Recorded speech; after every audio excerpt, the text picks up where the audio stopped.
చక్కగా మీరు కష్టాల్లో ఉన్నారు. మీకు ఏ గ్రహశక్తి వల్ల ఇబ్బంది వచ్చిందో తెలుసుకోండి. సరే, ఏదీ లేదు, మానవ సేవే మాధవ సేవ. ఈ ధర్మసూత్రాన్ని అనుసరించండి. ఫస్ట్ 300 రూపాయలు ఖర్చు పెట్టి ఆహార పదార్థాలు, ఉప్మా రవ్వ తెచ్చుకోండి, లేదా గోధుమ రవ్వ పిండి తెచ్చుకోండి, చపాతీ చేయండి, కుర్మా చేయండి. మన ఇంట్లో చేసేటట్టు కాదు, 300 రూపాయలు పెట్టి మనం సెల్ఫ్ యజ్ఞం.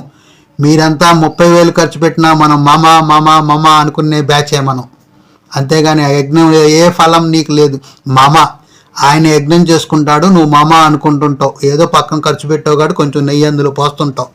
ఆ మంత్ర బలము నీకు తెలియదు, ఆ మంత్రశక్తి నీకు తెలియదు, ఆయన ఏం ఉచ్చరిస్తున్నాడో కూడా నీకు అర్థం కాదు. ఆ కళ్ళల్లో వచ్చే పొగకు సంబంధించిన మంటలే నీకు తెలుస్తాయి.